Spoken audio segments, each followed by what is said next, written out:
est faite par les institutions et les animateurs. C'est pas ça? Parce que l'article 218 il dit ceci. L'initiative de la révision constitutionnelle appartient concurremment, article 218, au président, au parlement, aux deux chambres et à la pétition de 100 000 signatures. L'article 19 dit que ces gens-là ne peuvent pas réviser la constitution 219 pendant l'état de siège, pendant l'intérim et pendant l'état de guerre. Mais est-ce que c'est interdit au peuple d'être consulté au référendum pendant la même période? La Constitution n'a jamais dit ça. Est-ce que tu connais bien? Nazongela. C'est bon.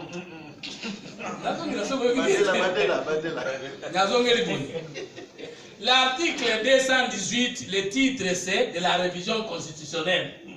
Et jusqu'au 220, on donne les matières qu'on ne peut pas réviser et les matières qu'on peut réviser. Est-ce qu'il est écrit là-bas qu'on ne peut pas aller au référendum pendant l'état de siège?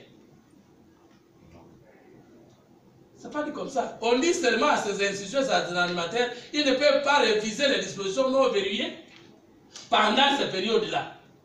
Alors pourquoi vous nous opposez cet argument alors que nous ne parlons pas de la révision de la Constitution? Nous parlons du changement ou bien de la révision des dispositions verrouillées de la Constitution. Vous nous opposez cet article comment?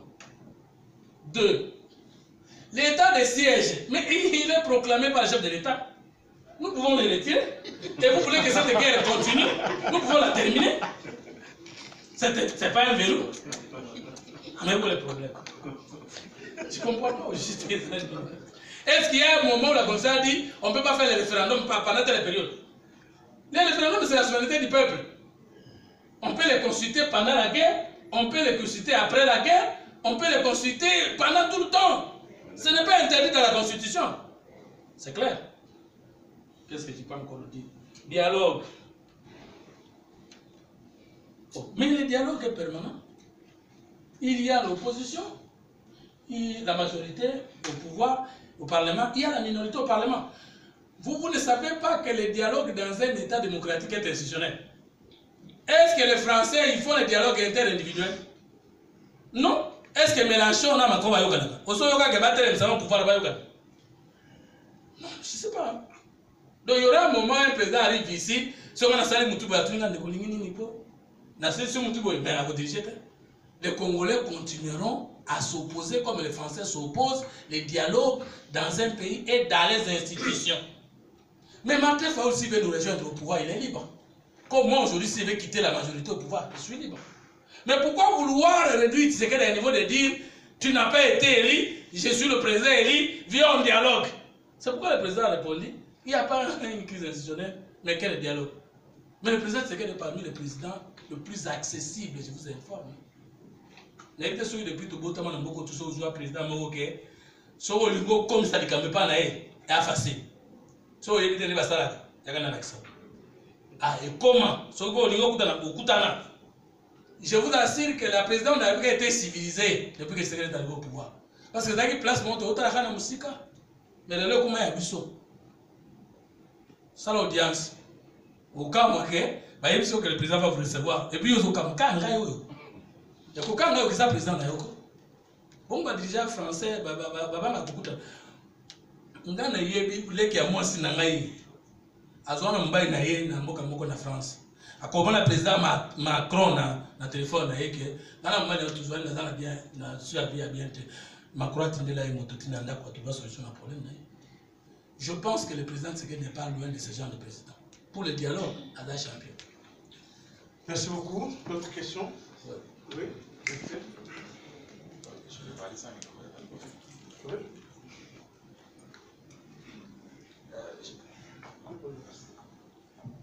Je voudrais quitter pour le camp des 7 sur 7.cd. Monsieur Fumutoto, qui répondez-vous à ceux qui disent que ce n'est pas à cause de l'actuelle constitution qu'il y a des embouteillages à Kinshasa, que ce n'est pas à cause de cette constitution que les Congolais n'ont pas de travail, et que ce n'est pas à cause de l'actuelle constitution que les Congolais n'ont pas d'emploi, ou n'ont pas d'eau, ou n'ont pas accès à l'eau, à l'électricité? Quelle est votre réponse par rapport à... Tout de suite. Mais est-ce que lorsque les Français ont changé leur constitution, il n'y avait pas de problème en France? Et le forage? Lorsque les Français changeaient leur constitution, il n'y avait plus de problème en France. Est-ce qu'il y aurait un moment où le Congo n'a plus de problème? Et c'est quand?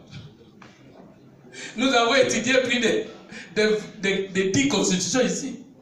Et pendant cette période-là, le social était terminé. Est-ce que le social aux États-Unis est terminé? Mais chaque jour en France, on approche les lois. Mais il y a un pouvoir législatif, il fait quoi chaque année? Les changements de la Constitution n'est qu'une réforme comme les changements de toute autre loi. Et on ne veut changer la Constitution que pour aller dans le sens de bien résoudre les problèmes du peuple. Nous ne vous disons pas que nous voulons changer la Constitution pour bloquer les sociétés du peuple. Nous voulons changer la Constitution pour donner au pouvoir en place toutes les possibilités légales d'aller vers le peuple. C'est simple. Allez-y. D'accord, merci beaucoup pour la parole. J'ai aimé ce que M. Mutoto a dit, mais quand même nous avons beaucoup à dire. Je m'appelle Service Michel, je suis journaliste sur Absi Télévision. En quoi cette constitution est mauvaise? Deuxième question, Yabo Kabamba qui a dit, si aujourd'hui tu sais que tu veux changer la constitution, c'est coup d'État. Et Fumutoto qui nous dit, il faut changer cette constitution. N'est-ce pas? Fumutoto est dans la confusion. Dernière question, vous parlez du changement de la constitution. Monsieur, pourquoi faire cette constitution elle est mauvaise? Je suis présentateur d'une émission. Lorsque je mets des débats sur le changement de la constitution, le peuple que vous appelez, que vous dites qu'il faut aller consulter le peuple. Le même peuple, si vous recevez 100 messages ou 50 messages, il y a 49 messages du peuple congolais qui dit non au changement de la constitution. 51. Merci. Donc, la réponse.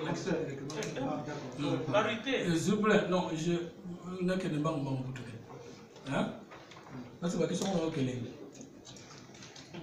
En quoi elle est mauvaise? Elle est mauvaise parce que votre maman a été violée par un monsieur qui n'est pas votre papa et vous êtes content. Joseph Kabila qui n'avait pas qualité d'aller consulter le peuple au référendum vous a consulté votre maman et vous a imposé un papa. Vous pensez que vous êtes honoré par rapport à cela? Elle est mauvaise, j'ai évoqué les raisons. Mais rentrons sur ce que vous dites.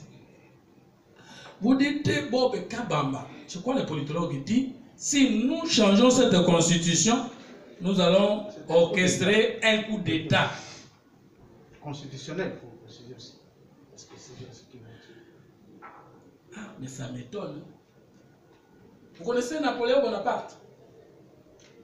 Il était roi, il était devenu président de France, et après il a monté coup d'État, et il était revenu, il a restitué l'Empire. Est-ce que le professeur Bob Kabamba peut expliquer ça comme politologue? J'imagine. Il n'y aura pas coup d'État. Posez-moi la question comme les souverains primaires, c'est le peuple. Les souverains secondaires, c'est le président Tshisekedi. Et le troisième souverain, c'est l'État. Pendant que le président Tshisekedi sera en train de consulter le peuple, quelle est la constitution qui est en vigueur? C'est la constitution ici qui sera toujours en vigueur, non? Je ne sais pas si vous comprenez. Le pouvoir entre les mains de qui? Quand Mobutu allait consulter le peuple, il était chef de l'État. Il avait changé quelle constitution? Répondez à moi. Il avait changé la constitution par référendaire de 1964. Lui, il est arrivé au pouvoir le 24 novembre 1965. Il a fait 2 ans au pouvoir avec la même constitution. Et il est allé au référendum en 67. Il a changé la constitution et reste au pouvoir. Est-ce que Bob Kabamba n'a pas dit ça, j'espère? Ou bien il l'a oublié? C'était un coup d'État. Le coup d'État veut dire quoi en sciences politiques? La personne qui exerce le pouvoir est interrompue de ce pouvoir par des voies non légales. Or, le Tshisekedi sera en train d'exercer le pouvoir ici du peuple et il sera en train de consulter le peuple. Or, quand Tshisekedi est allé parler aux Congolais de Kisangani, il a fait un coup d'État. Mais le référendum, c'est une consultation populaire. Et donc, vous consultez le peuple et vous avez fait un coup d'État. Maintenant, pendant que nous consultons le peuple, nous sommes dans la légalité de cette constitution. Et il faut que le peuple dise oui, c'est fini, il n'y a même pas une seconde.